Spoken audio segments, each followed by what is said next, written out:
Welcome back, ladies and gentlemen, to He's in Fashion. We'd first like to start by saying a huge thank you to Hayley Dyer for all the promo videos that we've been seeing throughout the evening.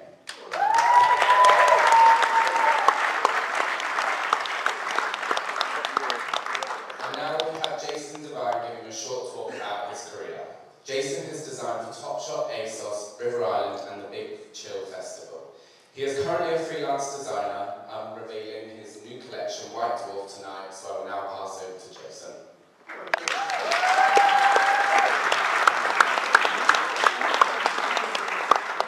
I've got some notes here, so hopefully it's not too professional. But I'd like to say thanks for everything tonight. It's going to be great anyway. I'd definitely like to say thank you to everyone who's been in the collection so far. So the work so far has been unreal. It's been really good, the work we've seen so far. So I'd like to say thanks. Everyone put their hands together for that. As mentioned, my name is Jason.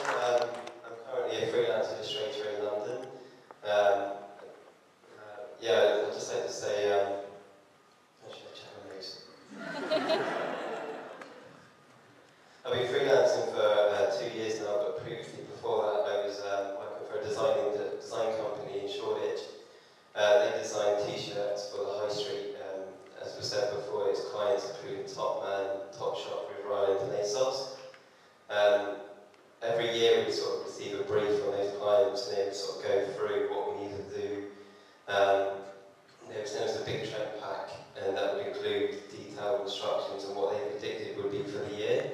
I was shot as a part of a big sort of design team where we'd sit down together and then from that we'd have to create our own research, put together brainstorms, mood boards, sort of stuff that you sort of do at university these days anyway, so what you learn at uni really does carry through to the industry now. Following on from doing the research, we'd then start doing initial designs. The initial designs would be a really quick turnaround. The industry is really fast-paced, so unlike university, we'd have to maybe have 4 or 5 days only just to do research and put a design pack together. We'd sit down together after creating some designs, and then from there we'd then sort of cherry pick the best sort of 10 designs. Over 5 days we'd create maybe 10 designs, then we'd pick the best ones from there. After sort of going through with the other designers what were the best designs, we'd call a meeting with the industry. Often we'd go to Arcadia in Oxford Street and we'd meet with the buyers.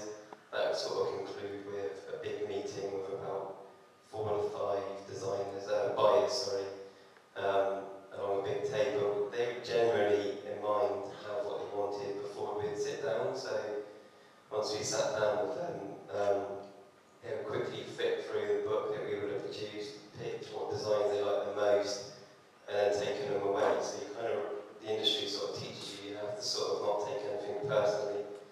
I think it was quite brutal, in fact, some of the designs they pick.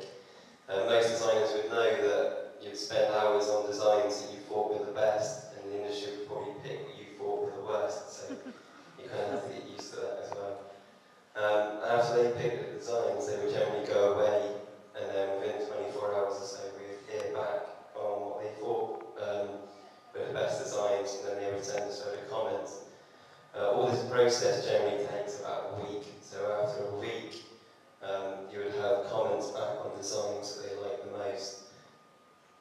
From that, we would then receive Pantone references, textures, anything we needed to do to embellish the designs, and then we would then create a sample. Most of the factories that we used with the design company that I work for were abroad, so you'd have to create your textiles, everything had to be very simple. A lot of the people didn't speak English, so everything had to be clean. And that's one thing that I learned when I went into the industry, is everything had to be professional, clean, sort of no notes or anything, everything had to be black and white, so everyone else could see your designs and take it from there.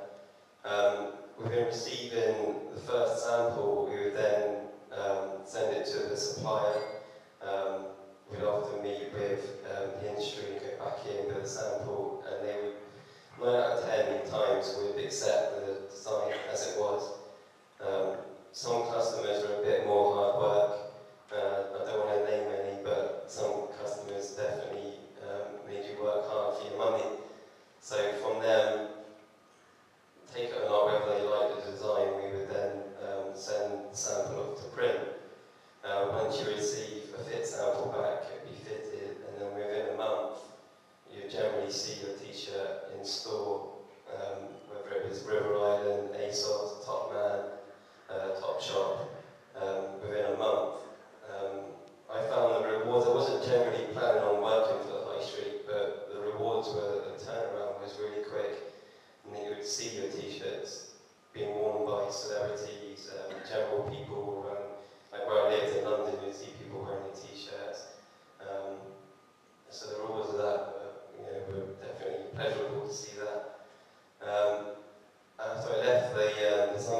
industry company.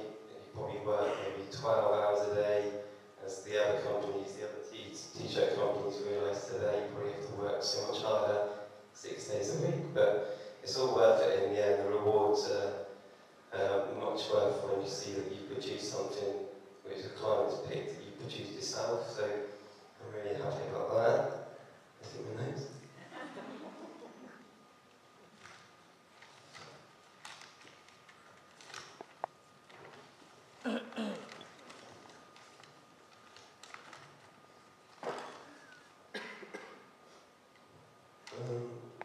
Yeah, well, there's not too much else I really need to say. I sort of flew through that really pretty quickly, and so I'm a bit nervous. But other than working for yourself, the rewards are 10 times greater than working for another company. But I found that starting off for another company, I learned a lot, pushing yourself, working with a design company, working within a design team. You learn so much more. Other people get to push their skills upon you as well. So the feedback from other companies is really great. Yeah, I hope you enjoy this show anyway. I'm sorry it's been a bit of a disaster. I've got some prints over there, so hopefully you like what you see. My t-shirt range, White Dwarf. This is it's a soft, semi-big launch. I haven't made any more prints yet, so I'm hoping to see that the feedback is generally good, that I might get some prints out of it. So if you like some prints, my book's still over there anyway.